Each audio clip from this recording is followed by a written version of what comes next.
the lounge, folks. He's got a new computer. It's Marcus Traxler here. And Travis Crin's here. Marcus, you missed 2 weeks ago, the big preview. I know you want to get in on this ACC Coastal talk. It's a big debate. Is it Gatech or is it Vatech? Your thoughts on any other football we are not covering today? The floor is yours. The ACC, the Big 12, the SEC, and the WAC. Did you know that the Big 12 has 10 teams? Yeah. And the Big 10 has 14 teams? Yeah. That their names are on? It's not great. I don't have any big takes about either of those. I did hear somebody say that Alabama has one of the easier. We're not talking about Alabama right today. Well, SEC Big 12. Charlie Hildebrand joins the program. Hildebrand, very good. I heard somebody mention who was it? That it was on this Fox thing just before this preseason. It was Teddy Atlas arguing about a cheeseburger with Stephen A. Smith. It was that Alabama is one of the easier roads to the playoff, which I thought was interesting because I'm sure we'll hear all year about how difficult the SEC is, like we usually do, and I'm sure they're going to get challenged. So that's kind of an interesting statement, I think. And at the same time, I think USC is probably going to be in the playoff. So you got the hat on. That pretty much indicates it. Well, yeah. I mean, I can't. It seems like USC is probably going to what? Come out of that conference. But Washington didn't make it last year out of the Pac-12, so it's hard exactly to say. But a lot of hype around the Trojans. Yes. Do you have any? What's your SEC pick here? Alabama over who? Georgia, Florida. Do you love your Vols? I'll say over Florida, sure. You've got Florida. Okay. Marcus Traxler. How about the Big 12? Seems like it's between the Oklahomas this year. They do have a conference title game. Nobody has. Well, I have picked the Oklahoma State title game. I will also pick Oklahoma State title game, and I'm just trying to decide. I've heard a lot of people talk about Oklahoma State making the playoff. I will say they'll win the league over Oklahoma. They're not going to get in the playoff. How's that sound? Oklahoma, so they split the matchups. That's right. And then the ACC. You have the Atlantic, Florida State, Clemson, Louisville. We all like Florida State. Do we make it a solid sweep? Actually, one question about the Big 12. So, do they still play in the last week of the season like they typically do? They moved that up. And then they moved it up, so they wouldn't play back-to-back weeks. They would not. This time. Okay, all right. Good. That helps with the pick. So, okay, yeah, I pick Florida State. I don't care who they play in the championship game. Literally put down, Marcus doesn't care. I want that to be my official pick.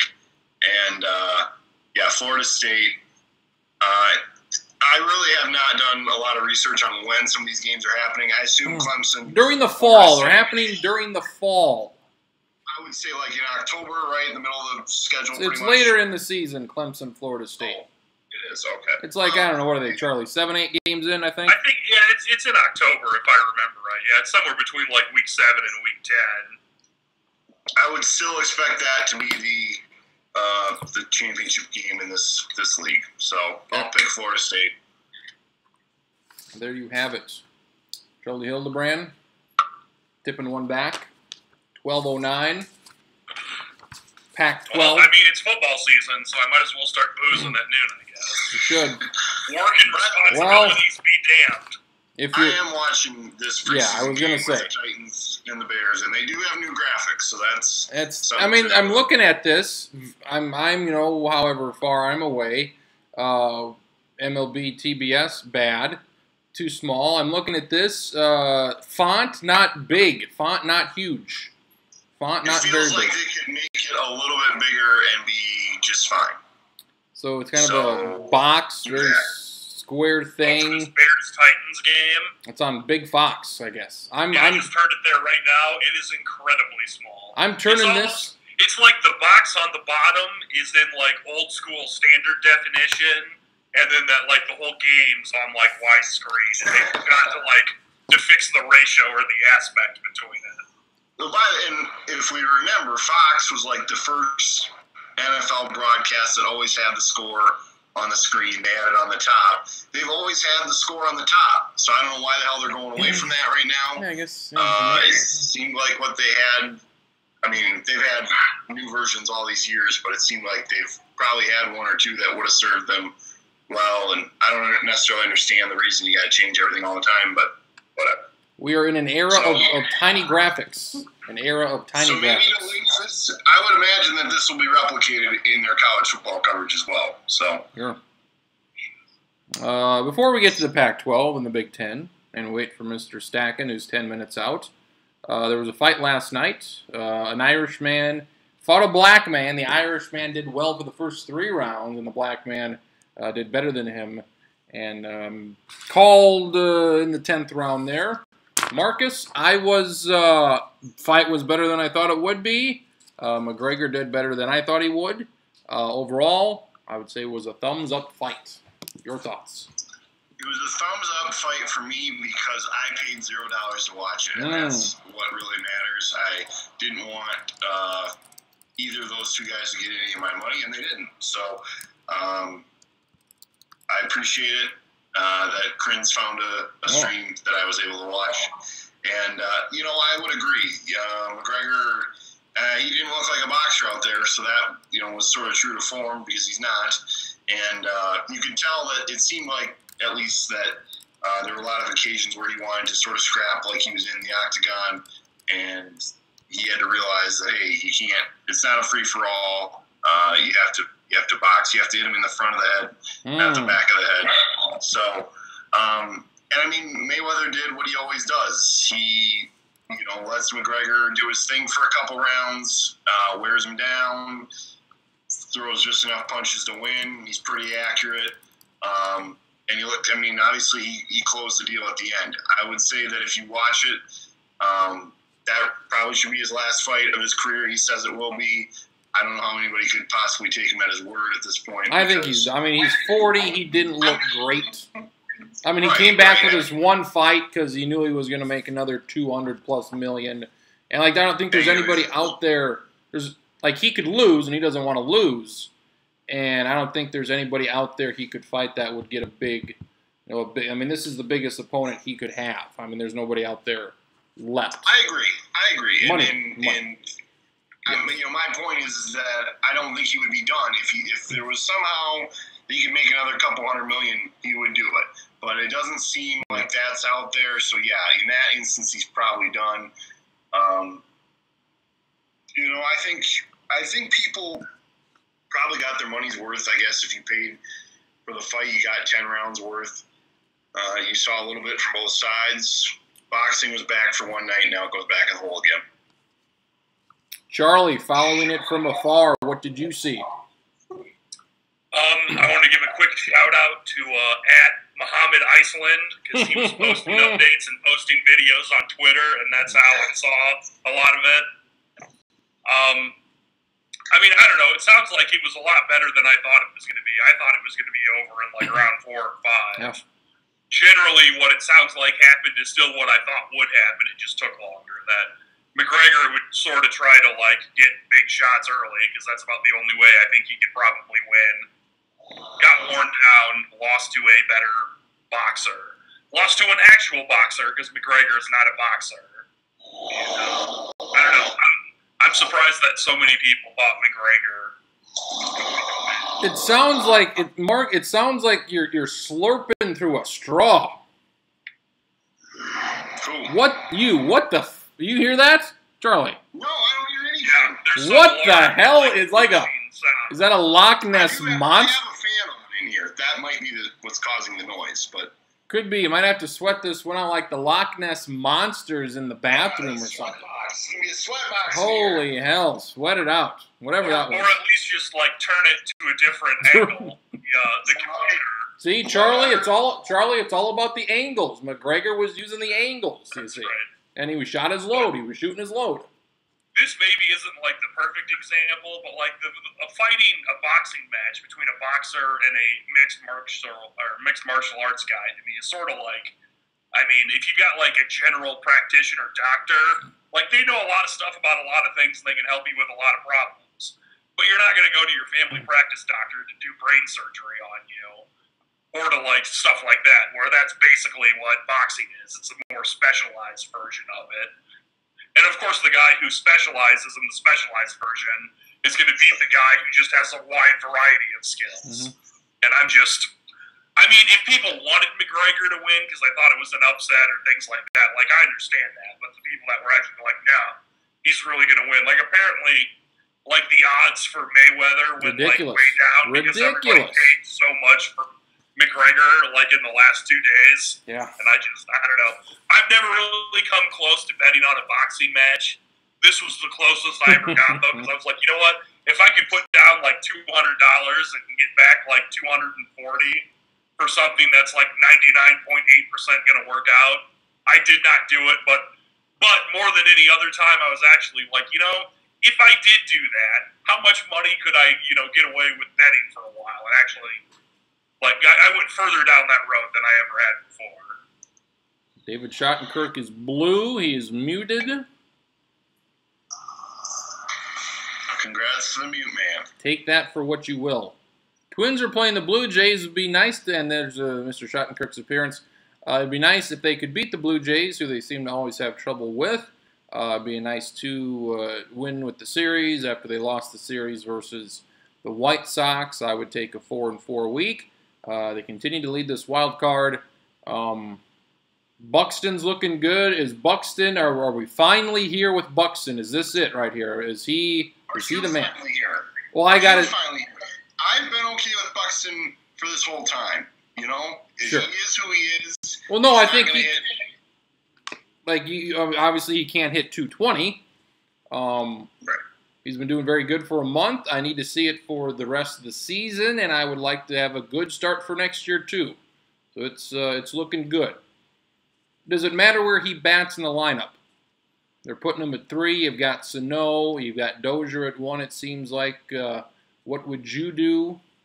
Does it matter where you put him? 1, 2, 3, 4, 5? Your ideal lineup, you got Sano, you got Buxton. Would you put them back to back? I think ideally you'd like to have them back to back at some point, but I understand that it seemed like if there was a spot where he was comfortable in the lineup, he would be hitting there, but he was hitting 7th, he was hitting 8th, he was doing fine, or that's where he's been turning things around. They moved him up in the lineup, he's been doing fine there too, so hopefully that's an indication that he can hit almost anywhere. But I guess I haven't seen maybe the splits that would indicate that one is maybe over any other. Like they started him 3rd the first week in a couple of games, and that was bad. That didn't go well, but that might have been just the fact that he was playing badly too.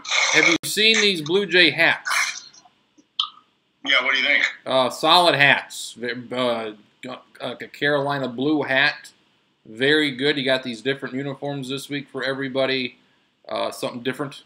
So that's solid. They can do this every year for a weekend. That'd be fine with me. Twins jerseys, and they look good. So Buxton's hitting. Offense is rolling. Schottenkirk has said they finish under 500, I think. I think just like a couple of years ago, it'll be coming down to the last weekend.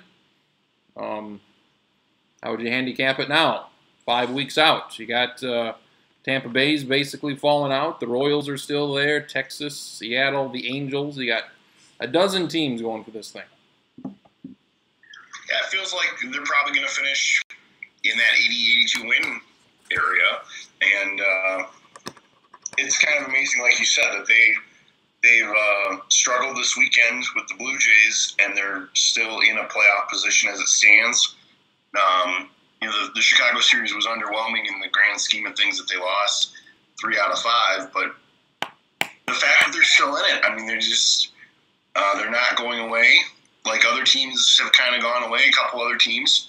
So I think it's a good sign that they're sticking around. That's all that really matters. I think it's not terribly compelling baseball. Maybe. How about the Fat Man? How about the Fat Man? He's doing it. Holy He's doing hell. it out there. Holy hell. Fat Bart. Also, Traxler, we need a quick Minnesota Twins haircut bet update.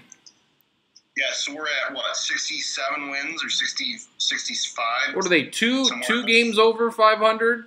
2 or 3 games over. Twins can finish 2 games under 500. They can finish 80 and 82 and still be good enough. So, what was it? It was just if the Twins win 80 games? Yeah. I think it's going to happen. I think they'll win, about 83 games. So I think it's going to happen. 3 games up right now, 66, 60, and 63.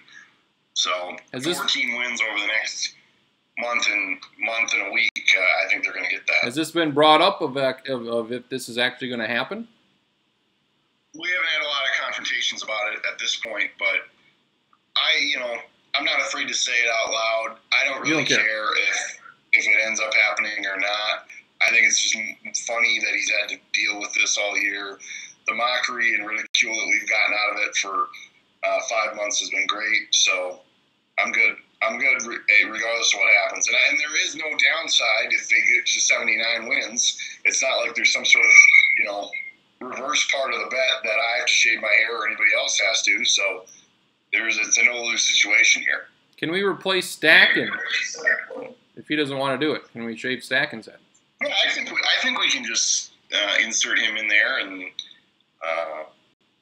put Stacken on. Yeah, I think that's fine. Kyle Gibson pitching, not great. Not great. We'll see what happens. What about these Twins hats? I think they're okay.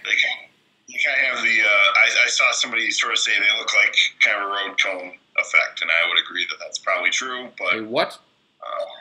That they look like they're road cones on top of their head when you're looking at them from a distance. I don't know. It's red hats with the state of Minnesota there. It's all right. Charlie, what's Stacken going to say about the fight? He didn't watch it. Question. I don't know if we have enough time. We should come up with our own 3-way Stacken bingo, though. Just on the fight alone. He said at 12:20 we're there. So we could do it where we only do 3 squares each. So it's only 3 by 3 instead of an entire. So it's Tom instead of bingo. Tom. Really? Yeah. Chance they named their kid Tom. I feel like a lot of times I have a good sense of what Stacken's going to say. I honestly don't know what he's going to say about this because I could see him having a lot of takes on it. I could also see him being like, I don't know, I didn't follow it at all. I mean, if I'm being 100% honest, I could see Stacken being like, I don't know, that last week I thought McGregor really had a chance. He's going to talk about how it was a disgrace and how he's the real, he's going to act like he's a real boxing fan, but we all know, obviously, well, just like us, that we don't follow the sport at all. So the sweet science, Marcus. The sweet science. The sweet science. The ducking and the dodging and the gloves. Mostly the gloves. I guess we can talk about football now. Great opening little Saturday there with tons of great games. I'd like to quickly file an update on behalf of David Schottenkirk. He says you're supposed to call him. I don't know if you can do that and add him in or whatever, but let's give old Shotty AAA a call here, and I don't know what his system's all fucked to shreds. So he got in one way. A new computer. Can he get in another way? He's not muted. He's here, folks. Is this your phone? It sure is. Can you hear me or not? Better be. All I care about is you're wearing a Rocky shirt. It better be a goddamn Rocky shirt. That's all I. Nope. Nothing. Oh, there it is, folks. Oh yeah. There it is. That's great. Keep rolling, folks. Colorado. Thoughts on the fight? We just talked about the fight. It was better than it had any right to be. It was up good. Much longer than anticipated. Much more back and forth in the first handful of rounds. Conor didn't gas as quickly as I thought he was going to, so it lived up to it. It was a hell of a lot more entertaining fight than Mayweather-Pacquiao was, that's for sure. After the third load, Shotty blew his load. Yeah, something like that. Sal Palantonio goes to Mayweather's. Oh, you're blowing your load quick or whatever it was. After the third round, I was getting concerned. Were you third round? Is like Mayweather hadn't done anything. I was concerned. How concerned were you? I was like, oh shit. I was concerned about halfway through the third round. I was starting to think at the first round. I was like, all right, he's just playing with him. The second round, okay, he's just getting into it. He's playing with him.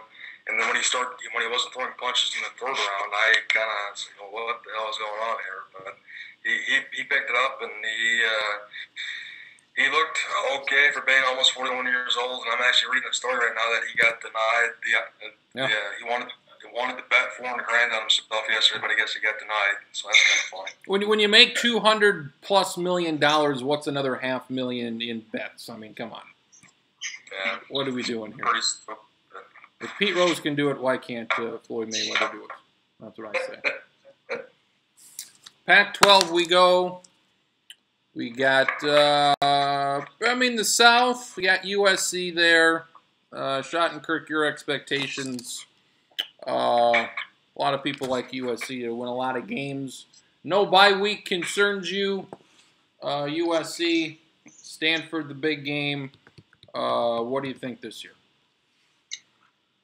Yeah, no bye week really concerns me.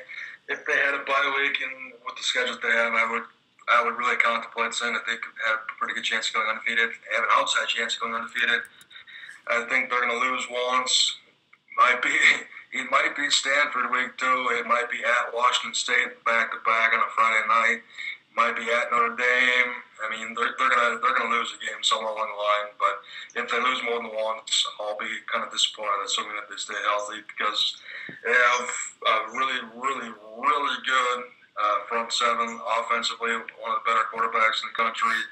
Ronald Jones, one of the most underrated, in my opinion, running backs in the country. Offensive line is in really good shape. So they're set up to potentially make a playoff run, but I don't think they're going to run the table.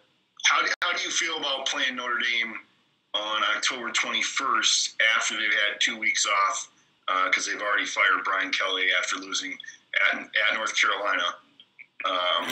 So you'll be facing an interim coach, the 2-4 Fighting Irish, in South Bend. How do you feel about that? An interim coach that decided to switch to the triple option. Well, if that happens, it is what it is. But I think they're going to bounce back to a certain extent this year. I think Notre Dame is going to bounce back to a certain extent. I always worry about playing that game, even if they're terrible and if we're really good, or vice versa. It's one of those games that it seems to be. We've done it most recently, but in South Bend, we might be undefeated at the time. Big game, anything can happen. Quite honestly, that's probably the spot where I think they're most likely to lose this year. But when they say, throw the record books out, are we recycling these, or are we just throwing them in the city dump? This is college athletics. It's very irresponsible. Yeah, they're going strictly to the dump. I don't even know if it's the dump. I like to imagine it's like Las Vegas in the desert, and they're burying it like they murdered somebody. Get rid of those record books. Charlie, I look at this schedule. There's no bye week, but they do play Western Michigan, and they do play at Cal. They do play Oregon State. 3 of their first 6 games. So can that kind of be their bye week right there? Cal and Oregon State can play a half and call it good. I get what you're saying. I don't know if it truly works that way, but certainly, I think they're going to win those games easily, and they're not going to have to sweat it in the fourth quarter. They might be able to rest their starters the whole second half. So not a complete bye week, but sort of maybe a third of a bye week. Charlie, did you see the final score of the Colorado State-Oregon State game yesterday? I saw it. I don't remember what it was. It was 50-20 or something. Right. It was 54-28 or something. So that would point to Oregon State probably being a bye week for USC. Yeah, well, fair enough. Touché. I have USC going undefeated. It's not totally crazy, but I would be, with the inexperienced receiver core, it leads me to assume that they're going to struggle on the road somewhere. If they can beat Stanford, I'm good. If they can afford to lose a game, they don't have to play Washington. If they can beat Stanford, I feel good about that. I would just like to say one thing. that I've now known Mr. Shattenkirk for damn near a decade. And when I met him in 2010, he was not necessarily somebody who would show a lot of restraint about USC. So the fact that he's I think, taking this with a realistic tact, when in a lot of people's minds USC is probably a national title contender, says a lot about our friend David Shattenkirk. So, and I'm being restrained because deep down I am very, very excited about it. Nathan Stacken joins us. How's the flooding in Houston? Well, we heard you for about 2.5 seconds. You're muted again, so we'll... Stacken, what are you doing? Like the last 2 weeks, this is what's happened. Like we get 2 words out of you, and then it goes silent. He looks like he's in the dorm room. He's hooking up his phone cam setup. The lake, the reception at the lake, not great at times. Going to the north, you got Stanford and Washington. Marcus, I think folks are sleeping on the Stanford bunch here. I think they can give Washington a pretty good fight here for the championship. That game's at Stanford too. That game is at Stanford. They also host Oregon. They do have, like was mentioned, they do have to go to USC, and obviously very early in the season. So we'll find out quite a bit about this conference, I think, at that point. I think it's sort of a 3-team race, if you will. I mean, I think Washington came out of nowhere, at least as far as being a playoff contender last year. So I would maybe just cross them out as being in the playoff this year. Whether or not they can win that division is probably another matter.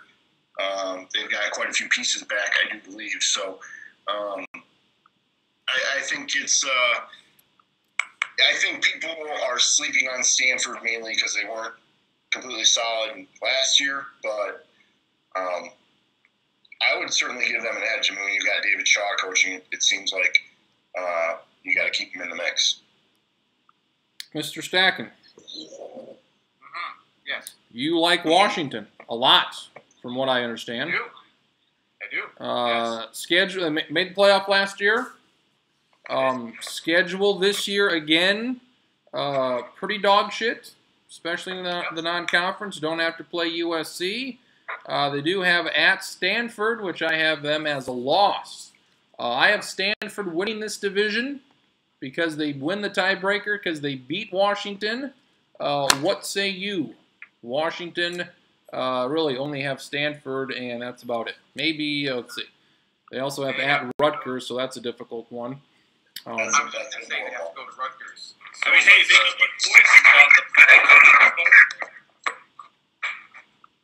the May not be great. I do have Washington beating Stanford in Stanford, and I like them to be undefeated headed into a Pac-12 championship game against USC. Do you have USC as well undefeated? I do. I have both of them undefeated. Look at this. That's bad. I have the same except Washington with 1 loss, and I have Stanford also with 1 loss. That would be to USC. So I have the Pac-12 with 3 teams at 1 loss or better. Charlie, who is your North champion and why? I have Washington losing to Stanford, but I have Stanford losing to both USC and Washington State. So I've got Washington 11-1, winning the North, going to the Pac-12 title game. Are you saying what I think you're saying? Washington State to the playoff? I have Washington State beating actually both USC and Stanford, but losing to Boise State, Oregon, Utah, and Washington. I've got Washington State at 8-4. Well, shit. Marcus. But I mean, I've got Shattenkirk's. Well, never mind. We'll get to the South later. Marcus, your North pick. Again, what was that? Your North pick. Keep in tradition of me picking some other team and everybody else picks the same, please. What's that? Everybody else is picking Washington. I picked Stanford. Who do you say? I'm picking Stanford as well. God damn it. You're welcome. David? I got Stanford. Not even close. Stanford's Not winning that close, game with Washington. I think I have Washington State beating Washington at the end of the year too. So I have Washington as a 2-loss team, 3-loss team. 2-loss team. 2-loss team. Charlie, the Oregon Ducks. I got them for 8-4. Not nearly as bad as last year. Do you expect them to rebound here after their worst year in many years? I think Oregon will be one of the most interesting teams this year because Willie Taggart's last 2 jobs at Western Kentucky and South Florida, they got way worse his first year there than the previous coach was when he got fired. And then they improved in year 2 and year 3. But Oregon was so bad last year, I think they went 4-8, that it would not surprise me to take a jacket at it if they improved right away. So I've got Oregon at 8-4. We have who the hell is Schottenkirk scratching? Who's scratching here? You're scratching. No, I'm not doing a goddamn thing.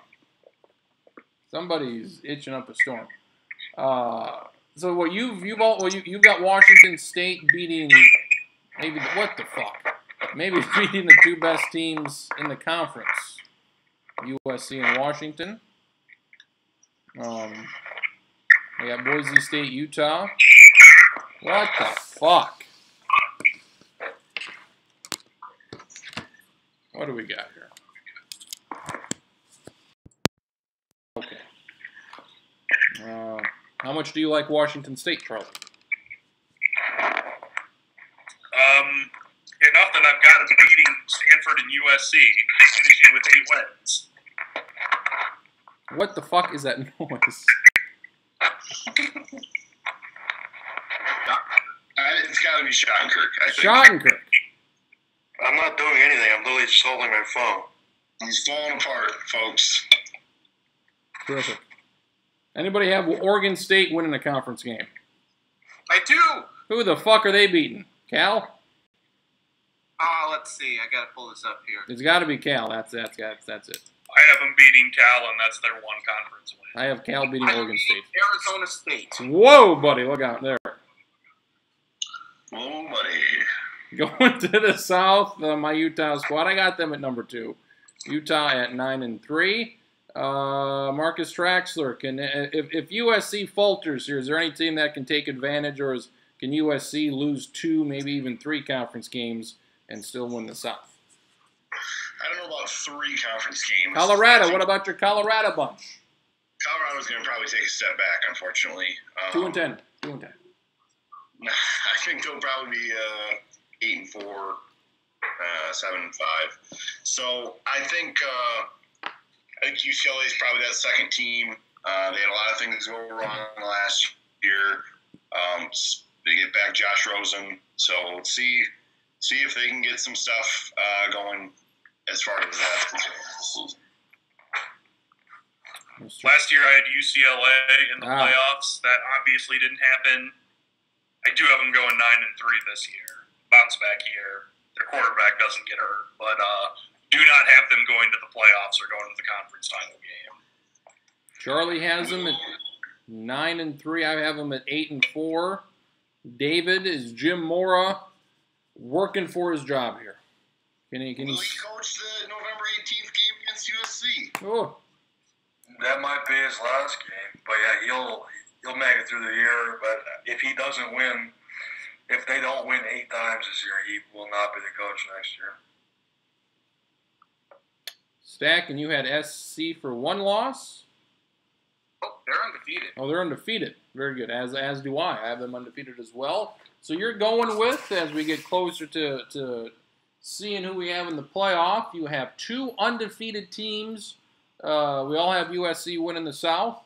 You have 2 undefeated teams in this Pac-12 title game. Do you have 2 playoff teams then? I don't know. We're going to have to see how that all shakes out. But I do have USC taking down Washington in the Pac-12 championship game. Does everybody have USC winning the conference title? Yeah. C, C, and C. Yep. Does everybody have USC in the playoff? Hold on, it was like 2 weeks ago I did the playoff things. I got to look quick. Yep, I got USC in the playoffs. Marcus? Same. Nathan. Yes. Shattenkirk. Yep. We all have USC in the playoff, so mark that down. That's not a good sign. That's what you're telling me. Huh? We're all going to be wrong on this then. It's gonna be Colorado. Look out for Colorado. On behalf of everyone, David Shattenkirk, I'd like to apologize. Yeah, I was going to say this isn't going to end well. Just like for Blake Bortles and the Jaguars. What a shot. Hey, What a goddamn shot. Hey, guess what? Starting week 1, so eat shit. During week 1 for that 6-10 team this year. 6-10, they take Who that. the fuck is he playing? Was he fucking playing for the Lions? 6-10. Shit. He gets to play the goddamn Jets in week 4. Ooh. Stacking. Yeah. Hey, in your favorite team's franchise history, how many Super Bowls have they won? 0. How many has my favorite team won? 0. So yeah, move on. Someone peed in your cornflakes today. What's the mean income for the Jacksonville Metro? I would assume it's probably more than the Fargo Metro, so eat shit stacking again. Compared to Green Bay. Jackson, Florida. All it matters, just compared to Green Bay. The greatest team of all time, stacking. Who hates the city the most? Prince, New Orleans, Shattenkirk, Fargo, or Stacking Jacksonville? How about stacking Fargo? Go stacking Fargo. I hate Detroit more. Yeah, you do hate Detroit. I would add Marcus and Marcus and Scotland in there. I don't know. Scotland's pretty hot. It's a very rough community. Maybe Lake Andes would be more appropriate. Lake Andes. Lake Andes, yeah, definitely Lake Andes. Mr. Shattenkirk, would you agree or disagree with this statement?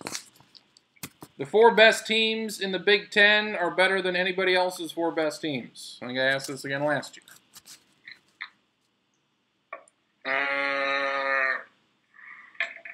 I'd probably agree. Charlie, would you say yes if you have the Michigan, Ohio State, Penn State, and Wisconsin? Is that 4 better than any other non-AFC South conference can bring? I would agree with that. I think the ACC would be the second closest. I think the SEC with Alabama probably as of now has the best one, but I think the Big 12 or the Big 10 has the best top 4. I think the Pac-12 is missing a 4th. If they could have a 4th team, Washington State's pretty good. they could put that's a pretty strong top 3. If you're talking about top 3, maybe it's the Pac-12. But if you go one deeper, we go that way. The East, Ohio State, Michigan, Penn State, they all play each other. It's all very exciting. I guess I like Ohio State going 11-1 to win the deal. Lose to Michigan late in the season, but at that point, Ohio State should be. Quick copying what I have. I know. We met in Lenox the other night and went over our notes. Is what we did. So it's gonna kind of be the opposite of last year, huh? How so? Oh yeah, they're gonna You're gonna have Michigan. I mean, I don't know how good Michigan is gonna be, but you have Michigan beating Ohio State, and Ohio State's still gonna be in the Big Ten championship game. Is that basically? Yeah, I've got Ohio State losing to Michigan. I really like Michigan. Where are we at here? Got to get this fucking thing on. Well, I mean, Stacking likes Penn State. I don't like Penn State as much. I guess I've got Michigan losing at Penn State and at Wisconsin. And I've got Penn State losing to Michigan State and Ohio State. And I've got Michigan State, for whatever reason, winning 10 games. I don't think their schedule's all that difficult. Stacking, how do you see the East? You have Ohio State. You like your Penn State squad. And Penn State's got that brutal stretch, don't they? Is that the one with the brutal stretch? Yep. What they have, I think, home to Michigan, then at Ohio State, at Michigan State. That's brutal. 3 games as any in the conference, apart maybe from Auburn. I think we discussed that a couple weeks ago. But I have Penn State only 1 loss. Michigan State. I guess I look at Michigan State going 6-6. I look at that Michigan State game being somewhat of a trap game if Penn State can beat Ohio State, because I don't think they will. I think it'll just take so much out of them. But having said all that, I have Penn State at 11-1 with their only loss to Ohio State, and I have Ohio State at 11-1 with their only loss, as you had said, or like you, to Michigan the final week. Michigan going 10-2, so it's going to be Ohio State winning the East on tiebreaker with that win over Penn State. Question about Michigan State: if they do go 6-6, they're a pretty inexperienced team.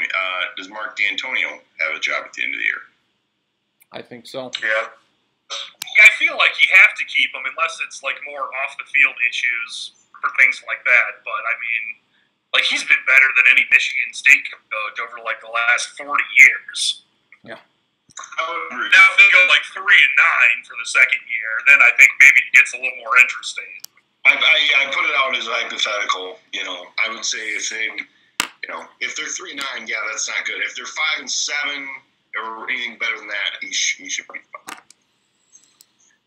Off the top of my head here, Schottenkirk, does Penn State have the best quarterback running back combo in the country? Maybe it might be 1-1A with USC's got with Ronald Jones. I think the quarterback, I don't know, takes too many chances. That's my one concern for him.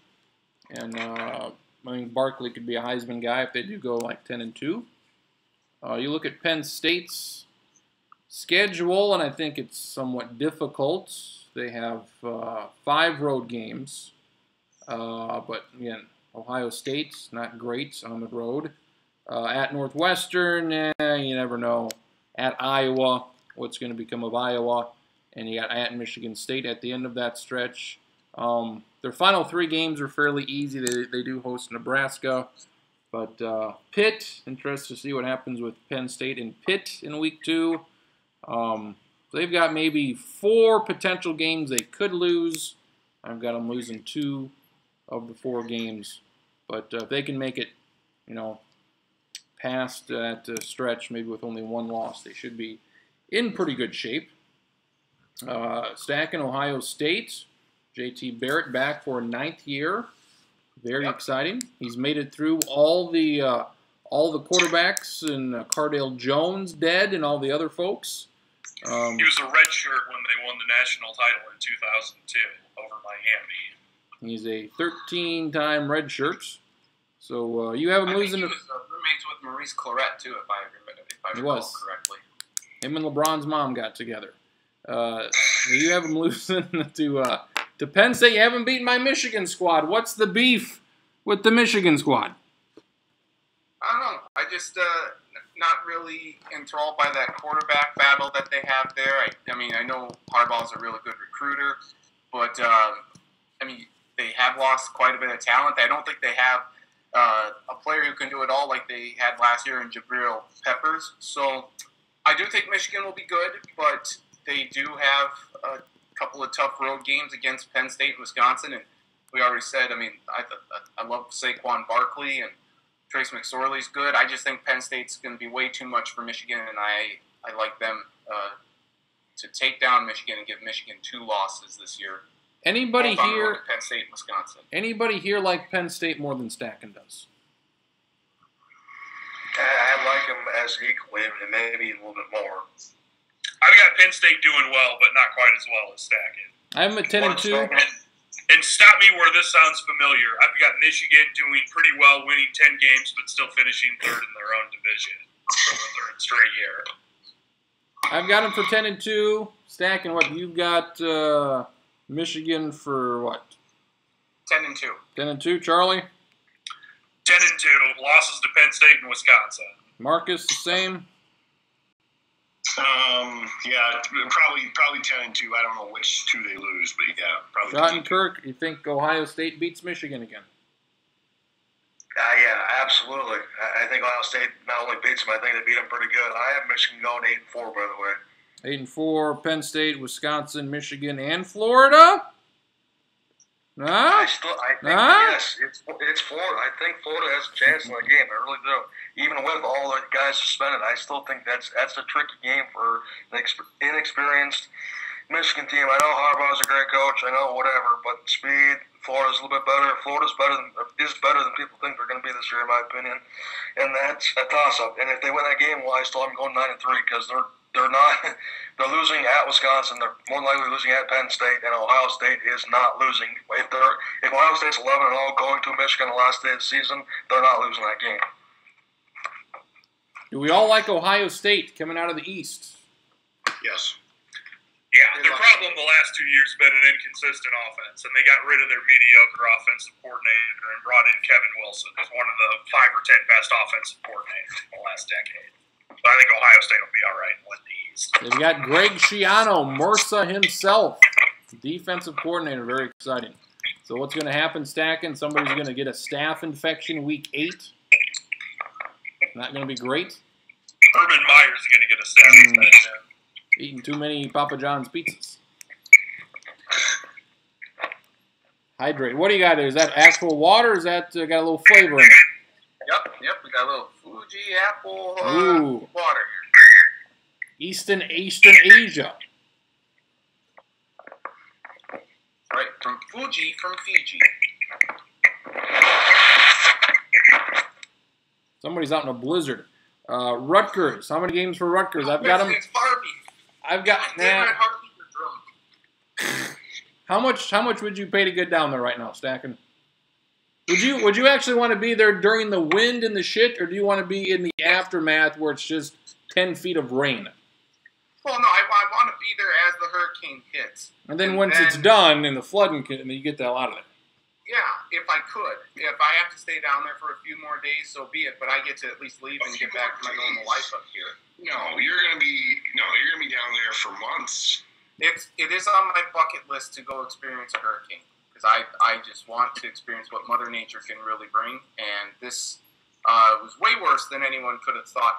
I seriously doubt who's playing there next week. Is it LSU and BYU or something like that? That ain't happening. They're moving that. Fargo Dome open next weekend? Fargo Dome open, maybe doubleheader? Oh, yes. LSU, BYU, followed by Mississippi Valley State and North Dakota State. Get excited, folks. Tough non-conference this year for our Bison. Charlie, who's in better shape, Rutgers or the city of Houston? Boy, that's a good question. I'm going to say Rutgers because I have them winning more games than they won last year. I got them going 3-9. Holy shit. Including a conference win over Purdue. Oh, they're beating Purdue. I'd still take Hurricane Ravaged Houston over Rutgers any day of the week. That's what I know. Maybe I should put it there. I think Houston is in a worse shape right now. Houston will bounce back much, much quicker than Rutgers will. I also have Rutgers at 3-9 with that win over Purdue. Like, if we go who wins more games after week 3, that's clearly going to be the city of Houston. I've got, I think Indiana at 3-9. They probably win more than that, I guess. But Rutgers at 2-10. What about the Fighting Peas? What about the peas that you're wearing? I've got them beating Rutgers. I've got them at 3-9. Yeah, well, then they make a bowl game last year at 6-6. What was the bowl game in Detroit? Purdue and what dog shit MAC team? Central Michigan, wasn't it? Oh, it was something, just a dog shit of a game. I couldn't get enough of it. Couldn't get enough of it. Just fire up, Chips, fire up. I think Purdue ended up losing. Just an awful game that bowl season's all about. We all like Ohio State. Schottenkirk, let me knock your pants off here. I got Wisconsin at 12-0. What do you got? I got Wisconsin at 12-0, so my pants are... Boom! Keep your pants on, folks. Anybody else going the full deal? Wisconsin, Stacking, tell me about it. I have Wisconsin at 11-1, with their lone loss being to Charlie's Nebraska Cornhuskers. Ooh, Charlie. Can they pull it off? It's been close the last 2 years, so if it's close again, who knows? What say you, Charlie? I have Wisconsin at 10-2. I think they're the best team in the West. I just don't buy that they're so good that they won't have, like, coaching mishaps and things like that. I think they still win the West fairly easily. Certainly have a chance to win the Big Ten title game, but lose twice. I also have them losing to Nebraska. And then also I just don't like Wisconsin, so maybe this was just me being a little bit of a dick throwing in an extra loss. I also have PJ Fleck in Minnesota beating them in the season finale. Good. Until they actually do, I can't pick Minnesota to beat Wisconsin. New coach, new vibe, runs around in the locker room with a huge axe, just breaking lockers and everything, gets everybody all jacked up. Wisconsin charges them double to fix it, and he's like, I don't give a shit. We won anyways. The game is at Minnesota. No, never mind. So then he just pays for it himself, but they don't care because that's right. They win. I would say that, the key difference between this coaching regime and the last one is that this one rose the boat. So I think that's a winning difference in this series. I would actually err on the sidelines or dilly bars. I would err on the side of what Stacken said, that until Minnesota does it, you can't really pick them to do it. But I'm like Charlie. I'm a vindictive man, and I think Wisconsin will go 11-1. And I will just leave it open. They will either lose at Nebraska or they will lose at Minnesota. I don't know which of those two games it'll be. Probably at Nebraska. But if they go 12-0, at least I have the solace that I don't think they're going to make the playoff. I mean, I think Ohio State will beat them, or the bowl committee should snub them at 13-0 because they're going to snub them at 13-0. Good. They absolutely should. They won't. That won't happen. That won't happen. Wait, just to make it even more fun, isn't Barry Alvarez still on the playoff committee? That's right. Frank Beamer is. Right. Let's see. I got this whole who's on the committee this year. I know Beamer is. That's great news for me. Any former Secretary of States? Madeleine Albright. Madeleine Albright on that list? John Kerry on this list. Who we got? Former President George Herbert Walker Bush. I don't think he'll make it. I don't think he's making it to December. Got to be honest with you. Herb Duramedy, former Secretary. Skydives every meeting. If H.W. Bush is on the committee, then they need to have it like in his kitchen every week, because I don't know if he's going to travel that well. Chris Howard, the Robert Morris University president, he's on there. Good. Tom Jernstedt.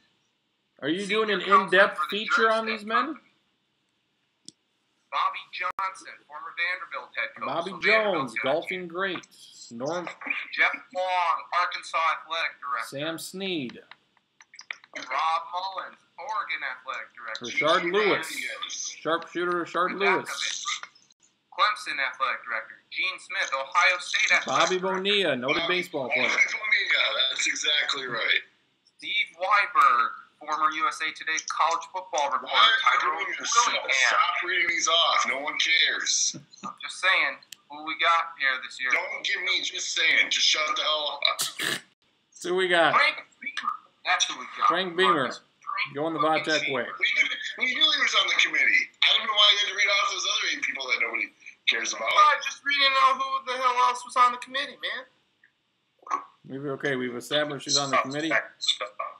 Wisconsin has a dog shit of a schedule, so that's why I like them to win all the games. Michigan at home, second to last week of the year. I mean, at Nebraska is probably their toughest road game. So if they can get past BYU is not going to be easy either. At BYU, they may be down to their 5th quarterback once they all get hurt again. So BYU rolling through the muck. All right, they'll have some 24-year-old they can roll out there. who won the high school state title 6 years earlier. Congrats to BYU quarterback Brandon Wheaton. John Kirk. BYU looked absolutely atrocious yesterday. The Vikings are a good squad. It's a good 14-point win. It's a good win. You just don't bring in Portland State and beat them by 2 scores. Like nothing. BYU also has 32 married players on the team. Is that fucking fact? That's holy Christ? It means they're old as shit. That's amazing. That's a hell of a stat. Before we get to the dog shit Gophers, Charlie, let's get to your Nebraska squad. I've got them at 8-4. Wisconsin, Ohio State, Penn State. That's a pretty tough goddamn run right there. And I got them losing to Oregon. I've got Nebraska at 8-4. How is I also have them at 8-4. I have a lot of similarities. I have them losing to Oregon, beating Wisconsin, losing to Ohio State, Minnesota, and Penn State. Losing to Ohio State, who's the best team they play, and then losing 3 other road. I think in terms of Nebraska big picture of teams that did not make coaching changes, I think Nebraska will look more different than any other team in the country that doesn't have a brand new head coach. Going from a mobile quarterback who can't throw to a guy who can throw but can't run at all. Switching from a 4-3 to a 3-4 on defense. I could see them, much like a lot of the teams in the West, going 6-6. If they catch breaks, I could see them going 9-3 or 10-2. And I sort of split the difference and went 8-4. I think they'll be fine and they'll beat someone fairly good like Wisconsin. And also there's a good chance that's like, what? How did they lose to Illinois? That doesn't make any sense. And it'll be a strange year. How's their quarterback? Allegedly, he's fairly good and he can throw. Now, some people are like, I don't know, maybe he'll get drafted in the 3rd round. And I wonder if that's like the Mitch Leidner curse or the Brad Kaya curse. He's going to end up being terrible. But unlike Tommy Armstrong, since it appears that he can complete like screens and 7-yard slants, I would imagine that they will be able to throw it more effectively. Will it be like Tommy Armstrong and they'll say, you know what, just kidding, you're not getting drafted, you're going to have to try to make it as a safety if you want to play in the NFL? I like it. I hope that's what they do with this new guy, Tanner Lee. And he's like, no, I can't run, I can't do anything else. They're like, sorry, we need a safety, that's what you're doing.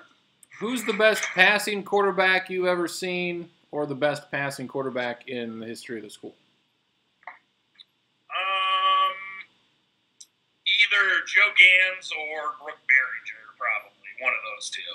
And Gans was different because he was like, they ran sort of a spread offense. You know, when you think of like your stereotypical like short Big 12 quarterback who's not super athletic and doesn't have a strong arm but makes good decisions on short passes, like that's basically what he did. So I think it's possible he's the best passer in the last 30 years at Nebraska, but that's, not the boldest statement. Minnesota, as well, I have them at 8-4. Marcus, why are they going 10-2? I honestly probably can't make the argument for 10-2. I mean, I think the one thing you could say is that this is going to be an offense, or at least a team that should have a lot of momentum. I mean, they should have a good case at 7-0. They go to Iowa. I feel like they'll probably be favored when they go to Iowa. So, because Iowa's probably going to be down a little bit. Does Minnesota not seem like Texas A&M, where they get off to like a good start and then all their tough games are at the end? I mean, that's exactly what's happening here. I mean,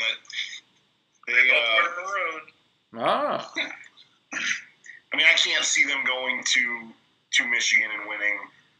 So I think if you're looking at any extra wins I will give them the Iowa game just because I want to.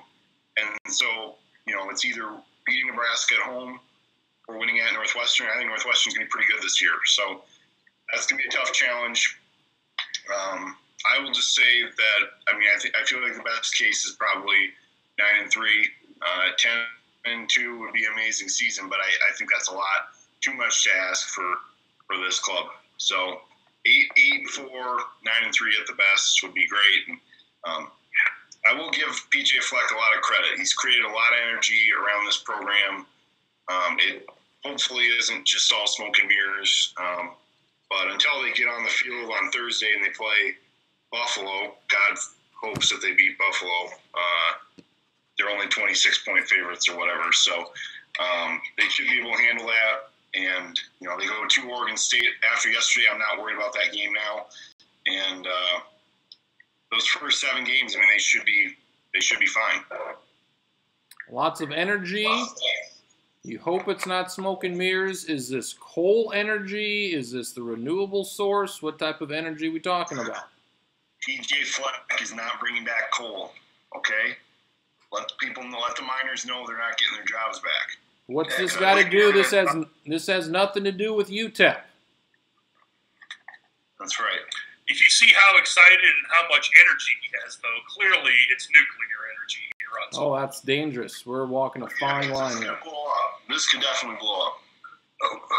Could be uranium. Who was more excited about their current happenings? Is PJ Fleck more excited and Gophers fans, or is Drew more excited the Royals are losing 12-0 in the second inning right now? Eamon? Well, let's hear from Eamon. Eamon's corner. Get fucked, he says. All right. Oh, nothing. Jesus Christ, Royals. One more thing on the Gophers. They currently have 2 quarterbacks that they want to start, and that's not a good sign either. So 2 quarterbacks usually means no quarterbacks, and that's a problem. Stacking, in your life, is this the most excited you've been for Gopher football? And it has nothing to do with the players on the field. Yeah, I would say, yeah, that's probably very accurate. The only other year that I can really somewhat excited about, excited about Gopher football, probably was when Marion Barber III and Lawrence Maroney were running Ruckshaw over the rest of the Big Ten, and Minnesota would be 8-4. Beat Alabama in a bowl game. Does anybody remember that? Nobody cares. Alabama wasn't Alabama then. Germany wasn't Germany in 42. It doesn't count. It doesn't count. Everybody like Wisconsin to win this dog shit of a division. Yes. I got Wisconsin winning. I have Nebraska, Northwestern, Iowa, and Minnesota all going 8-4, all beating each other out. We have, so everybody has Ohio State, Wisconsin, and everybody has Ohio State, I assume. I'd like to throw in the fact that I have Northwestern going 10-2. Northwestern, what do you like about them? A lot of people seem to be, they could be a dark horse, an African-American horse. Show me something, beat Duke. Win at Duke. Do that game there. Schedule not all that difficult. Or let's see, they got Iowa, Illinois, Purdue, Maryland. They should beat them. Their two toughest conference games are their first 2 conference games. They're probably going to be 0-2 in conference, and I see them running the table after that. There we go. Northwestern, get on board. Ohio State, Wisconsin. So everybody likes Ohio State to win the Big Ten. Everybody likes USC to win the Pac-12. I think everybody as well likes Alabama to win the SEC. And we all, let's see, Charlie, I believe, likes Miami to win the ACC. Yep, like I said, the whole reason behind that was I had 5 12-1 teams, and I thought, I don't know who I'm going to leave out. I was like, I'll just say Miami wins the rematch. So it was more of convenience than anything else. So everybody likes Miami. Everybody likes Florida State, and then Big 12, everybody likes Ohio State except me and Marcus, who like Oklahoma. So now we go to the playoffs, as we say, the playoffs. I have this ain't gonna happen, but I have 4, 5, 6, 7, 8 teams with 1 loss. Yes, USC undefeated, and then 7 teams with 1 loss. So I hope that happens, but it won't. Nathan Stackin, you've had your playoff in the vault for many months. Any changes? In order, 1 through 4. What? Or if you want to give me your Rose Bowl and Sugar Bowl matchups, you can do that as well. I like USC as the overall top seed. I like Ohio State.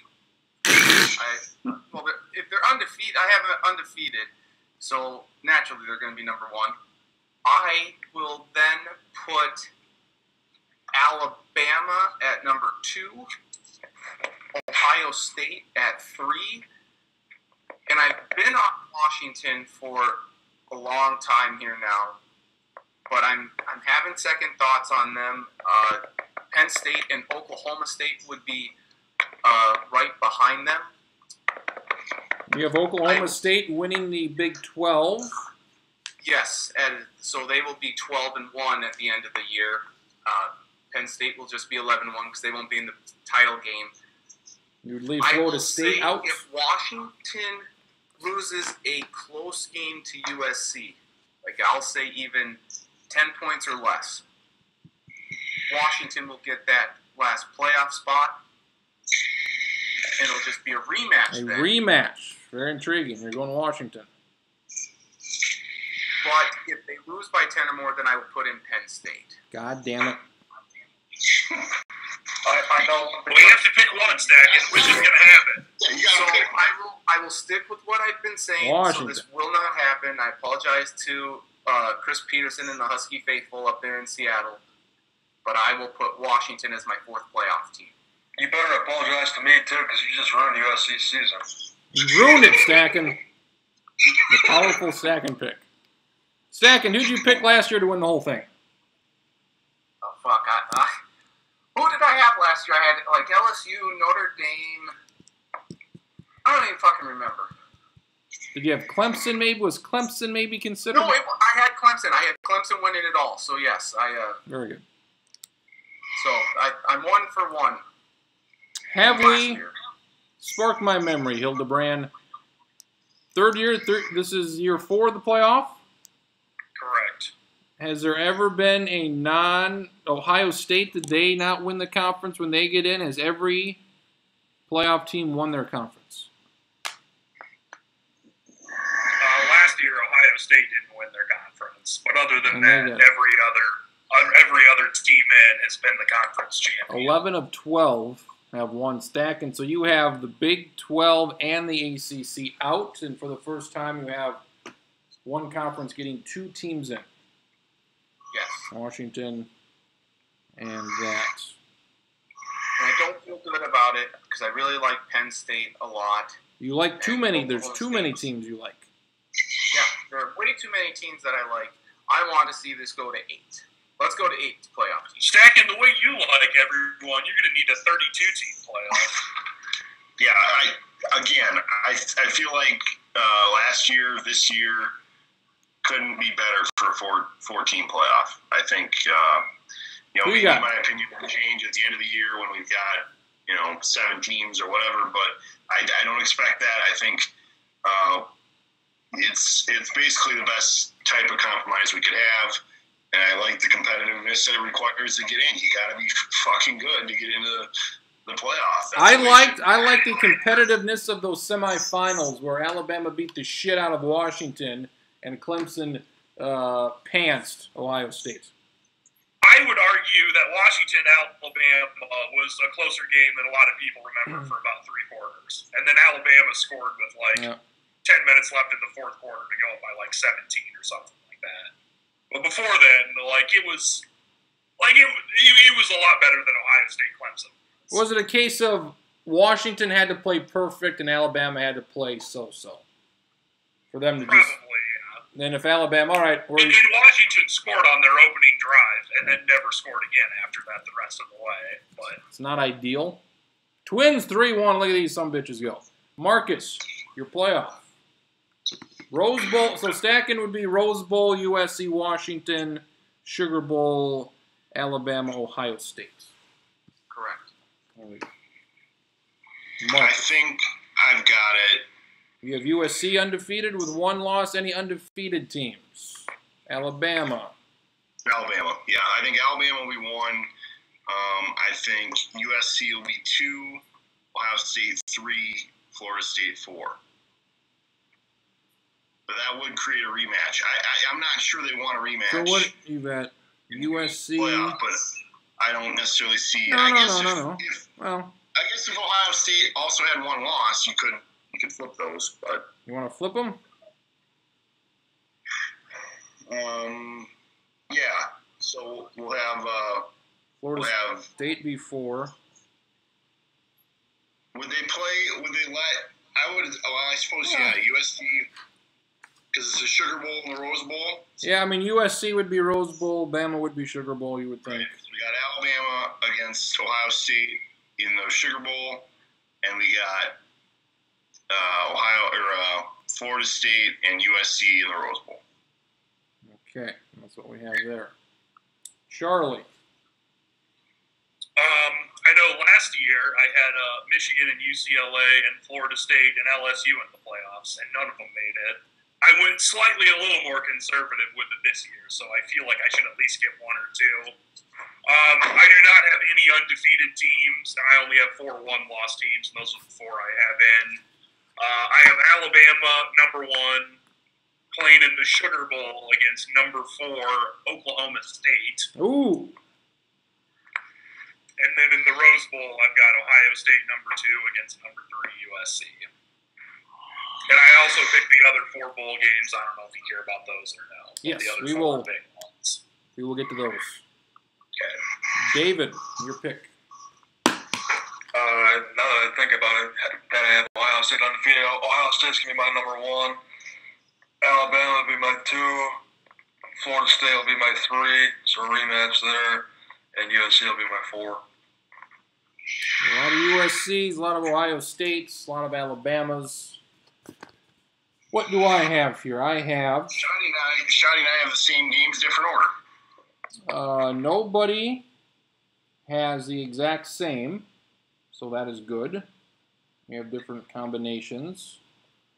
I have USC as my 1 versus Florida State. I have Alabama as my 2 versus Ohio State. I have USC playing Alabama in Atlanta for the national title. I have Alabama winning the national championship. There's my goddamn Alabama hat. Charlie. For mine, in Alabama, Oklahoma State Sugar Bowl, I've got Alabama winning. In the Ohio State USC Rose Bowl, I have Ohio State winning. So in a national title game between the Crimson Tide and the Buckeyes, much to the chagrin of everybody, I've got, well, actually, I guess maybe to the chagrin of either side winning, but I've got Ohio State winning. Oh, you have Ohio State winning. David. Are you in a car wash?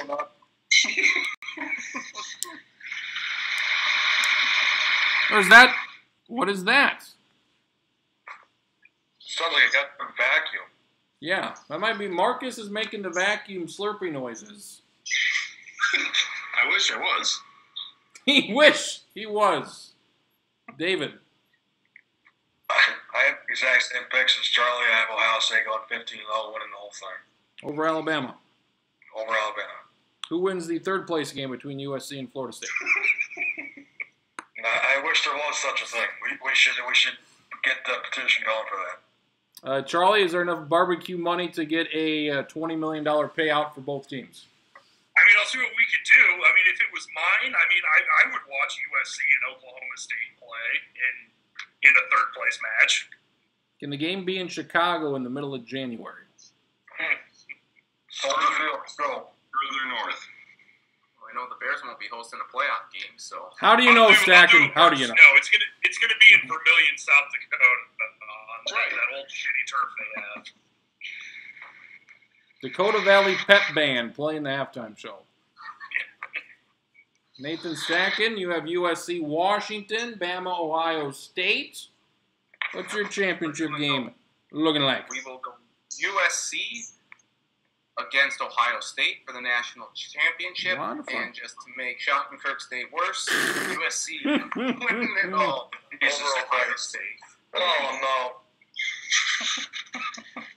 Oh, God. The season is officially over. I'm kind of glad, kind of mad that Stacken just did that, because if he didn't, I was going to. So. All right, what do you have here? We have Alabama versus Ohio State, so that can't be a title game. We have USC Florida State. Okay. I have Alabama over USC in the title game. Yeah, USC is still going to go like 7-5 now, just to spite us all.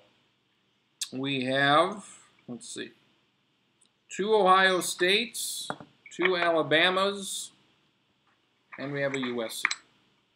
So that's what we have right there. Rapid fire. Bam, bam, bam. You want to do all the bowl games at once or one at a time? I'm gonna have to get off here pretty soon, so I will file my bowl games You go first. Who's your Heisman winner? Heisman winner. Why is it Winicky? Why is it Goddard? We have first. Has there ever been a tight end that's won the Heisman, right? I doubt it. I doubt it. Yeah. That must have happened in like 1937. Yeah, he had 400 receiving yards and hell of a blocker though. Hell of a blocker. Yeah. Blocks for a team that ran for 35 and 70 tackles on defense. Let me. Yeah, you take extra points too. Okay. I actually like the idea of Saquon Barkley as the Heisman winner. I probably didn't leave that opportunity really open for that to happen based on my picks. But that's going to be my pick, just for the hell of it. Yes. All right. You were picking a black again.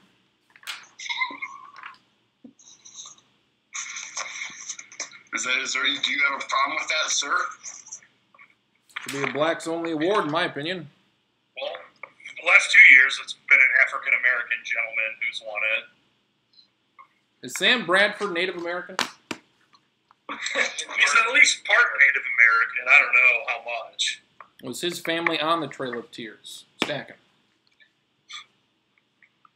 I can't confirm that one way or the other. Okay. Marcus, here's what we got. We got Peach Bowl, Cotton Bowl, Fiesta Bowl, Orange Bowl. I believe you do have to pick an ACC team for the Orange Bowl. It would make sense to pick a Big 12 team for the Cotton.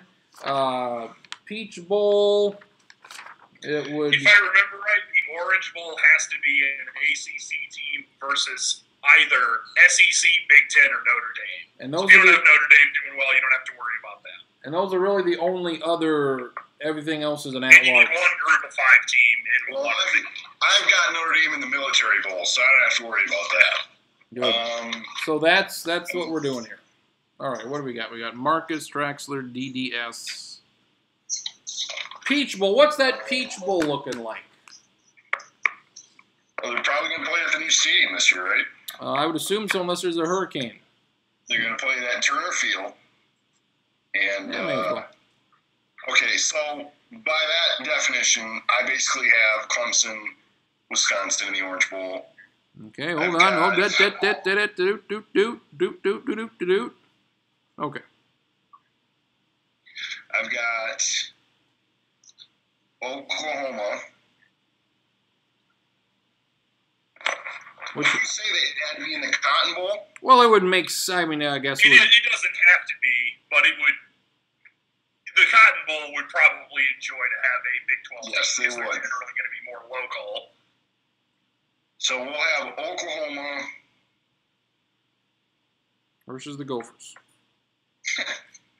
Will they take a 10-win Gopher team? Probably take a 6-win Gopher team. 6 wins.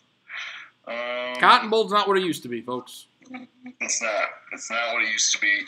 My problem here is where do you put the AQ, non-AQ team, group of 5 team? When I came up with this a couple weeks ago, it seemed like most people put the group of 5 team in the Peach Bowl, so I just also put them in the Peach Bowl. Yeah, you don't have to do that, but that seems to be the right to reserve these picks or revise these picks. Well, here's an idea. Thursday. I'm having a problem here. You join us next week and you tell us what the hell you decide. Okay. Well, let me scribble on this envelope quick too, and let me get something. Please. Good. We go to David Schottenkirk for his picks of bowl games. Okay, my bowl games at Peach Bowl. I'll have Georgia against South Florida. Georgie versus Sioux Falls. Okay. Orange Bowl. I'm going to go Clemson, Penn State. That could be a fun little game there. Cotton Bowl. I'm going to go Oklahoma State versus Auburn. A lot of orange. And Fiesta Bowl, I'll go Washington and Wisconsin.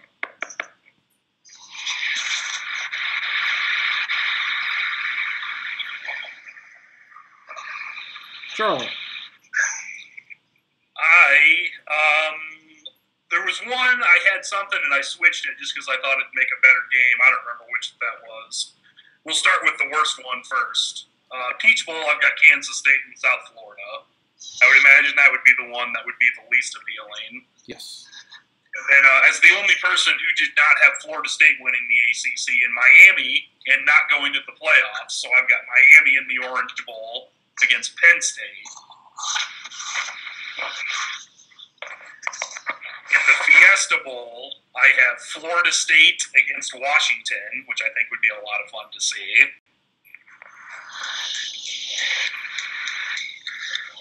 Okay. And then in the Cotton Bowl, I've got a border war between Clemson and Georgia. Cotton Bowl, Clemson, Georgia.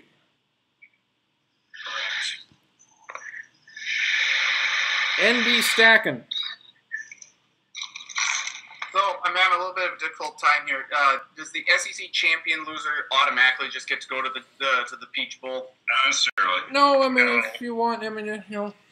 No, if the SEC gets a playoff team, they are required to have one team in one of the other 4 bowls, but it doesn't matter which one. Okay. But if they go to the playoff, no matter how bad their second best team is, they have to send another one, which is why Auburn last year at 8-4 played in the Sugar Bowl against Oklahoma. So if your conference goes to the playoffs, you're guaranteed to get a backup team to go to one of the other 4. Right. So I have Penn State against Florida State in the Orange Bowl. Penn State versus Florida State. Okay. In the Peach Bowl, I will take LSU against South Florida. Okay.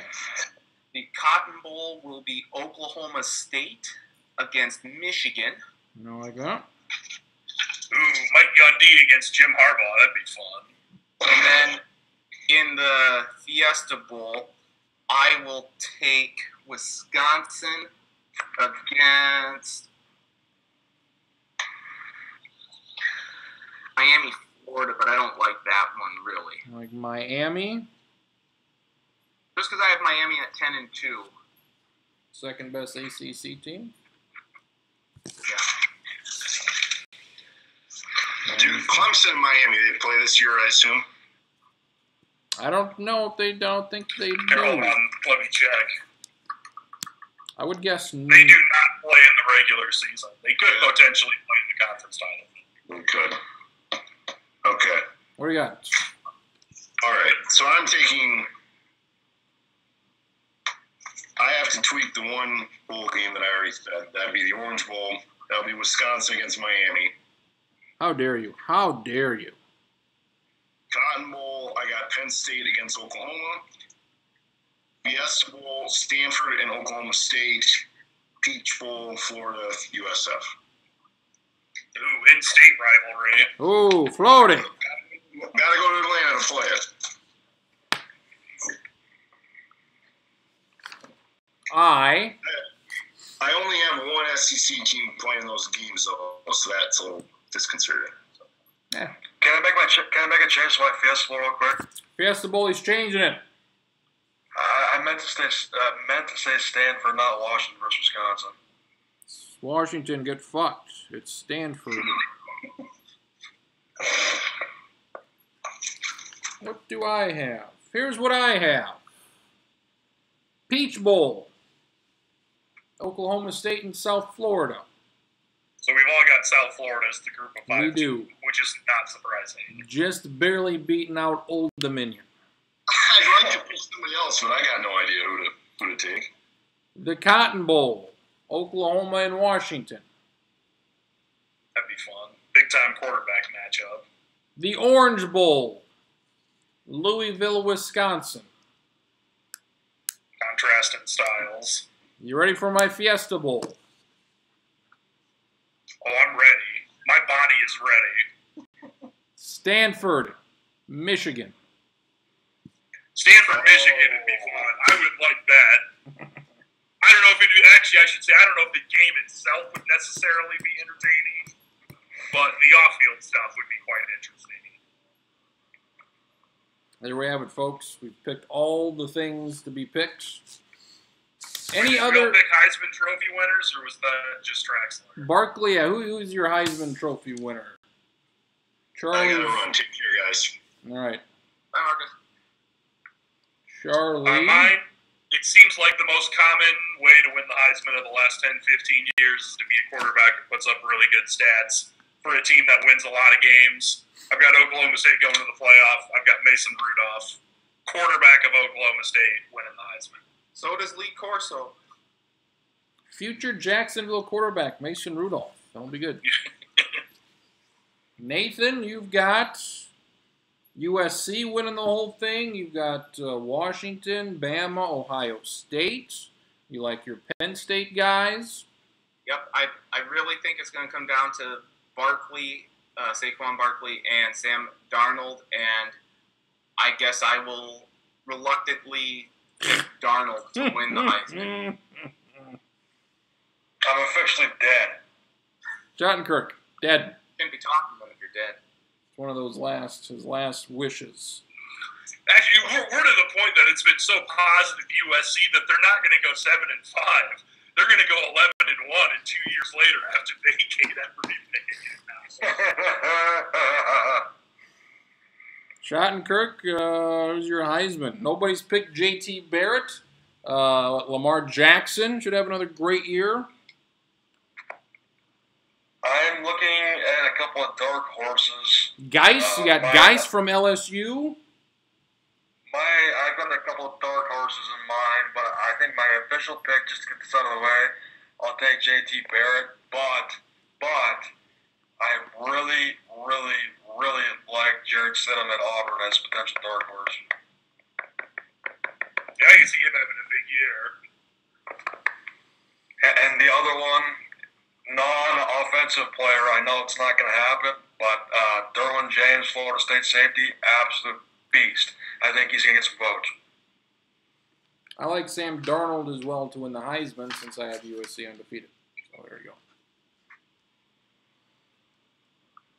Any other teams that could knock off South Florida for this automatic spots? The last year and this year, I just write down all this stuff and everything. What else do you and have? I've got one tab that's independents and mid-majors, and last year I had 6 teams.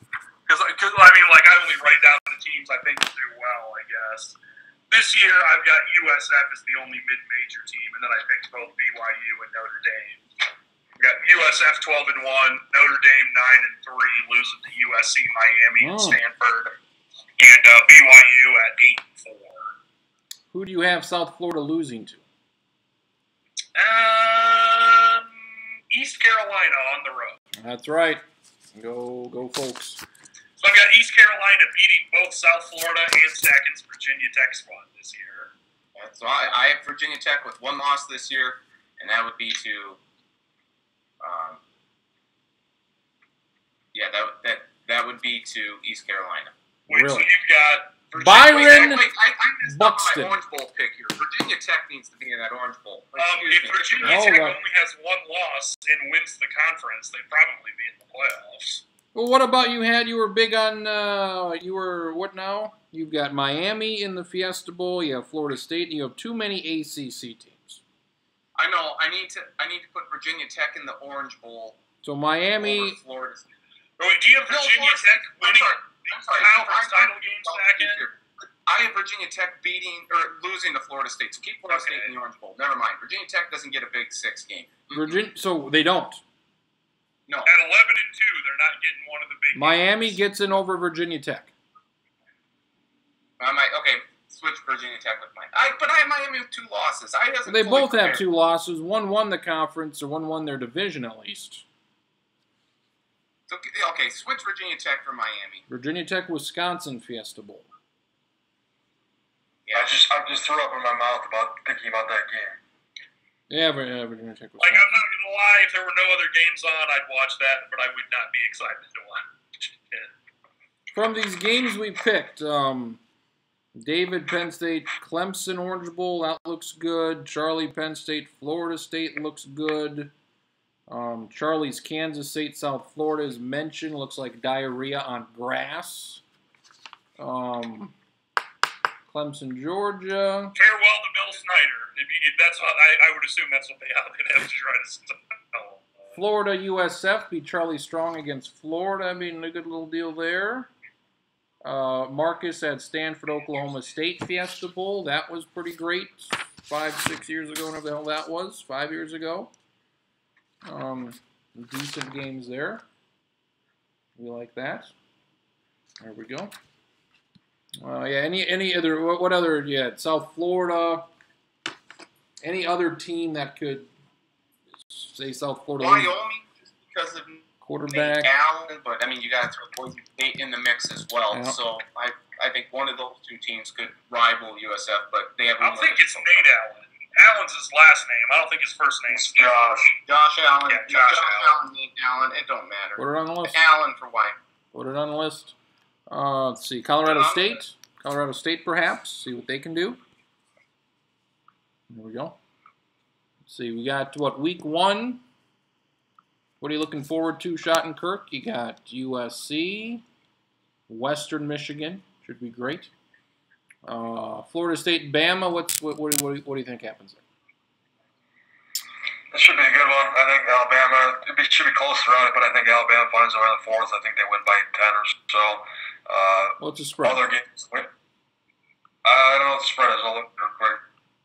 10, 7, 10? That I think Alabama is going to win by like 10 in a sort of like 27-17, something like that. They scored late to go by 2 scores in like a pretty interesting and competitive game, but not like an all-time classic.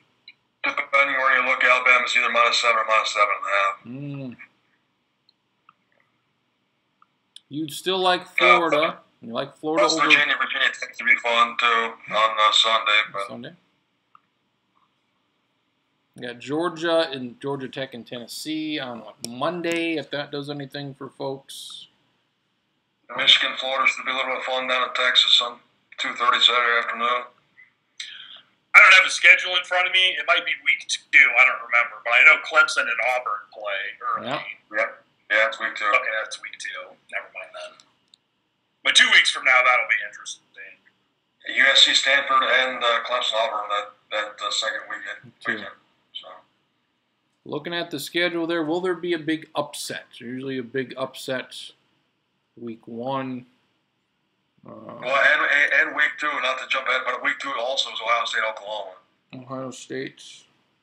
That's a good week 2. Not as big as those ones, but potentially could be interesting. Nebraska plays that week 2 also. Yeah, week 2 is pretty damn good too. Goddamn, I'm excited. Georgia and Notre Dame week 2 too. Holy shit! I forgot how good week 2 is. Colorado State and Colorado. I think that's next week, so that's an interesting deal there. Let's see. Hey, Byron Buxton hit another home run. I don't know if we mentioned Colorado. Colorado went 9-3 last year. I have them going 7-5 this year. Does anyone else have Colorado really good or no, I had falling way back to the back again? Colorado at 6-6. 7-5. 7-5 is what I had them at. Is Buxton? Is he good? Is this it? Is this? Has he figured it out? If he's not officially good, it's as close as it's gonna get. Because he's been great.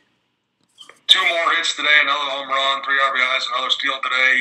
His average is 245, I think, right now. He's been great since July 1st. Where do you bat him in the lineup? I asked Marcus, where would you bat him next year? Dozier, Buxton, Sano, Kepler. What's that looking like? Next year, he's been in the 5-hole a little bit this week. I kind of like him in the 5-hole. It's either that 5 or you might put him at. I mean, you put him in front of Sano. 3-hole might be a little bit much, but I'd be good. Or go ahead. Dozier 1, Buxton, maybe even Buxton 1, Dozier 2, Sano 3. That's my top 3. Yeah, that's pretty good. You slide Joe to like 5 or 6, or do you do a Joe? That'd be better. Well, I'd like to bat him like 7th or 8th, but that's he's batting 280 or whatever, so that's good. Yeah, Buxton. potential week 1 upsets in college football. I got one for you. The page I'm looking at, I only have ranked teams, so I don't have, like an unranked team getting upset by a much worse one. But 2 potential ones, like I don't know if they're going to happen, but you can see it happening. This one, it sounds worse than it is because one team historically is good, the other one's not. But the one that's not went to a bowl game last year. Maryland over Texas in week 1. Mm-hmm. Could happen. I don't know if it will, but could happen. And I like Washington State and Mike Leach. They have a tendency to drop weird early season games to 1AA teams, and they play Montana State week 1. It's not great. Like, I'm not saying it's definitely going to happen, but, like, I wouldn't be shocked if on Sunday we're just like, man, why does Washington State lose to these mediocre or decent FCS teams that they should, like, throw for 700 yards against? That Montana State squad plays SDSU week 2. So they have 2 FBS games? San Diego State and Washington State? Yeah. If we're looking at upsets here, I don't know how big of an upset BYU over LSU would be, wherever that game is played at. The other game, though, I'm going to go back to one more time. I'm not going to call the shot this year, but I'm going to say Appalachian State's going to give Georgia everything they can handle. Where's this at? Is it at Georgia this year? I believe it's at Georgia, yep. I've got North Korea over the U.S. plus 2,000 is what I've got. Yeah. Couple upsets I'm looking at. Wyoming, Iowa, at Iowa. Portland State at Oregon State. Just some dog shit city there. Bowling Green, Michigan State. I've got Michigan State winning a lot of games. They're an 18-point favorite. Fucking do something there. Akron, Penn State. Penn State's a 32-point favorite. Wyoming, Iowa. Are you taking Akron against the spread, or are you taking Akron outright? Yeah, I'll take Penn State. What about, can I interest you in Youngstown State over Pittsburgh? Yep, Youngstown State. I think Wyoming, Iowa. William and Mary versus Virginia. Let's see what Bill and Mary can do. Eastern Washington. UNI over Iowa State, possibly. Always. FCS over FBS. If Iowa State wins, that's the upset right there. So I would say Iowa State, Northern Iowa against the Iowa schools. Eastern Washington at Texas Tech. Oof. Cliff Kingsbury. I don't think he can get fired right after that game if they lose. But if he loses that game, I think it'll be tough for him to still be employed by Texas Tech at the end of the year. See what Southeast Missouri State can do at Kansas. Nothing. Georgia Southern at Auburn. Louisville and Purdue at Lucas Oil. It could be a bloodbath. That's on Big Fox. Is it just Big Fox? Your Georgia Southern possibly beating Auburn, and maybe I'm misremembering things, but it seems like for the last 5 or 6 years, they've got close calls. That there's an SEC team that's like ranked in the top 25 that people think is going to be good, and they lose week 1 or week 2 to some team they have like no business of losing. So I'll be looking at. If you think it's going to happen again, like that would make more sense than somebody beating Alabama, I guess. I'll be looking at USA, South Alabama, at Ole Miss. That's my shot, by the way. I'm calling. USA got Mississippi State last year. They're getting Ole Miss this year. Makes 2 of us. I can see that. Makes 2 of us. USA. Ole Miss, I don't think it's going to be pretty watching Ole Miss this year. Like, I think they're going to lose some games early and just, lose all excitement and confidence going forward. Like, knowing they can't go to a bowl game anyways and that they're going to suck. And I think, they could go, 2-10. Here's the problem I have with the Sunday games. There's 2 games. Both should be all right. West Virginia and Virginia Tech, 6:30 on ABC. A&M at UCLA, 6:30 on Fox. Same goddamn times. You got to move these games around. Put one at 3. It's really dumb. It seems like the Virginia Tech, West Virginia one is probably on the East Coast, so that should be at 3 or 4 in the afternoon.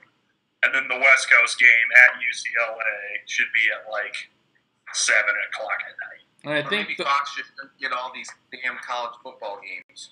Fox is doing it, and I think those are the only 2 games on Sunday. I'd like to see more Sunday games and maybe another Monday game or 2. So multi-screen action. I'll have to take a picture and send it to you guys. I got a pretty sick hookup in the setup for this year.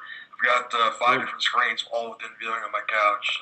Like I don't do that anymore, but I maybe should go back to doing that. I miss doing that when I lived in Brookings days, of having like one TV, another TV on top of it, and then like a laptop open to ESPN3 to watch a third game. That was how we had to do it with the March Madness here for a few years. It's a lot of screens. It's very exciting. College football. Anything on Thursday? Let's see. Anything on Thursday worth the damn? Ohio State plays at Indiana. Yeah. It would be hilarious if somehow Ohio State lost that game. They won't, though. I think that's the one that ESPN's doing there. This is a huge game, and you can watch the channel behind the scenes. And I don't know why you pick Ohio State and Indiana for that. And with Tulsa, Oklahoma State, that's on FS1. Bad Thursday night slate of games. Yeah, this is a terrible slate for Thursday night. Do your Gophers play Oregon State on Thursday? Because it seems like they play on Thursday the last 6 weeks. Is it on Thursday, though? Yes. It is on Thursday, yep. Yeah. And SVU plays on Thursday against Duquesne. Watch out. There you go. Duquesne. Pretty significant. What? It'll be a pretty significant beatdown. Stack, and your thoughts on the big fight? 10th round, McGregor done. How much did you pay attention? From what I read about it, I went to bed before the fight even happened, I think. So, from what I read, sounds like McGregor was in the zone for the first 4 rounds. Mayweather wasn't at his best, and then after a while, Floyd said, yeah, enough of this, and that 10th round knockout sealed the deal. So I guess people did. TKO, didn't get knocked out. Oh, TKO, whatever. I mean, it was stopped. The fight was stopped. I mean, he won, so I guess people got their money's worth. I'm glad this shit's over and get on with the rest of our lives. And I'm glad I didn't pay 1 second of attention for this conversation. Why devote any time to it in the blog that it didn't matter? We got the blog, folks. I said to the fight on Saturday. What the I know, but still devoted 3 or 4 blog posts to it, or at least part of 3 or 4 blog posts. I said I didn't pay attention on Saturday. Between the years next time. If you knew you weren't going to pay attention on Saturday, why did you take the time out of your day before that to do a couple blog posts about it? Because people demand it. People care. So that's what I was getting at. People care. Okay, we agree. What do you Schottenkirk pay-per-view buys? Where's this going to land? It's going to be at least number 2 all time. Is he going to get 4 million? They're going to say it's number 1, but I think it'll probably be number 2. They couldn't get the damn pay-per-views to work. Technology. Get your shit. It was not as bad as it was made out to be. It was not as bad as Mayweather Pacquiao. The problems were a little bit overblown for that reason this morning. I saw on Twitter, though, Dickie V couldn't get it at first. That was great. Wasn't happy, old Vitale. Poor old bastard with his applesauce. Big Vitale. And if people are truly wanted that bad and they couldn't find it online, they're mentally handicapped. So. We found a way to watch it. There's a million ways to watch it. If you want to watch it bad enough, go online and you'd find a stream eventually. We'll do it. I did not try to Periscope it this year. I know the Mayweather-Pacquiao fight I did. And, it sort of worked, but the thing, and this was the first time I ever heard about Periscope then. I'm not a Periscope expert, but I know more about it now. But I didn't realize that, if you're done recording, you can watch the old ones, and, you don't necessarily know that it's not live. Good. So there would be times I'd be like, oh, that was good. It was like, wait, that was round 5. I just watched round 7. How's that work? And then also there were guys that were like, no, I'm going to quit filming if you guys don't give me likes right now. So I'd leave. There was another one that was the best one that, this guy on top of his TV had a nice aquarium, And all these people kept asking him, like, oh, let's see your fish. And it's like, no. Are there any of you guys watching this to see a random guy's fish in an aquarium? It's like, no, you're watching this to see the thing.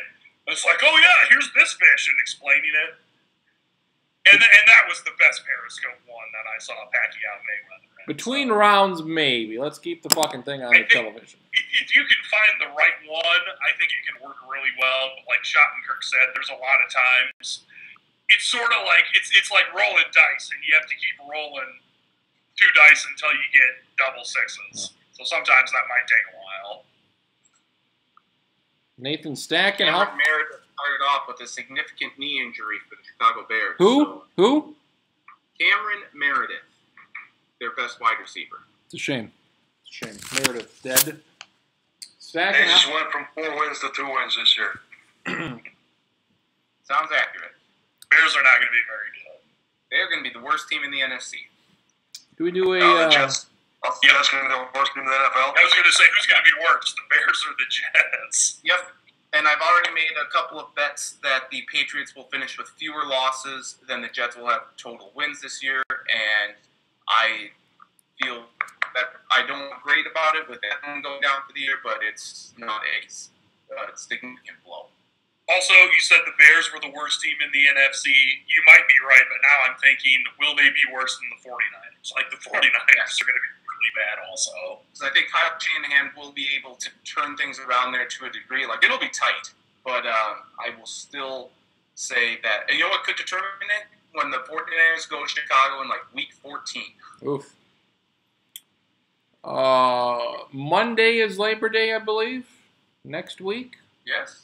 Is anybody doing anything on Labor Day? Probably not. Probably watching football. Do you want? This is Georgia Tech, Tennessee. That's that Monday game. Yes. I'll probably watch that. I'll be at my cabin Monday probably. Do you want to do the NFL preview on Monday or Sunday? I'm fine with either. Monday. Does Monday work? Yeah, Monday's fine with me. 7 o'clock, 8 o'clock, whenever. Yeah, I had one draft. I think it's like at 4 or 5. So Monday night maybe would work, but I don't know if you want to do that during the Tennessee-Georgia Tech game. I think we can do it during Tennessee-Georgia Tech game. I don't think we're going to miss too much. We will tentatively schedule it for Monday, let's say 8 o'clock. That works for me. Okay. NFL preview. The National. I gotta go through and pick all these NFL games now. Football League. Vikings, Niners tonight on the big NBC. See how that works. I don't think there's ever been a greater disparity in my interest between 2 seasons as there is this year.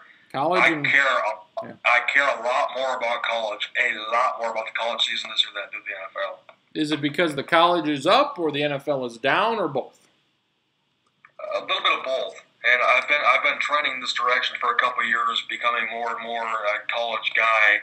And I still obviously with the NFL and fantasy, but it's more and more that if I didn't play as many fantasy leagues as I do, I wouldn't have interest in like 20 and almost 2/3 of the NFL teams. Honestly, I wouldn't.